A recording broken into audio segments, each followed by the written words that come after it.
Music, cinema പാട്ട് കേട്ടുകൊണ്ടിരിക്കുമ്പോൾ മരിച്ച ചെറുപ്പക്കാരനില്ല? ഉണ്ട്. സിനിമാ തിയേറ്ററിലേക്ക് പോകുമ്പോൾ ആക്സിഡന്റായി മരിച്ചവരില്ലേ? ഉണ്ട്.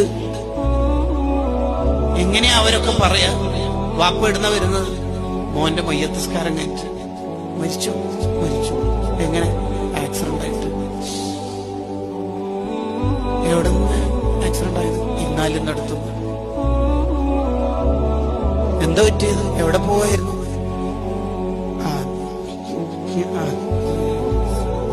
വാപ്പാക്ക് പറയാൻ കഴിയോ സിനിമക്ക് മുമ്പ് മരിച്ച മോന്റെ പേരിൽ മയ്യത്തസ്കരിച്ചിട്ട് വരികയാണ്? പറയാൻ പറ്റുമോ? അത് ഒരു സ്ഥലം വരെ പോയിട്ട് വരുന്നു. ഒരു സ്ഥലം വരെ എന്ന് വെച്ചാൽ കോളേജിലേക്കാ. എന്താ പറയാ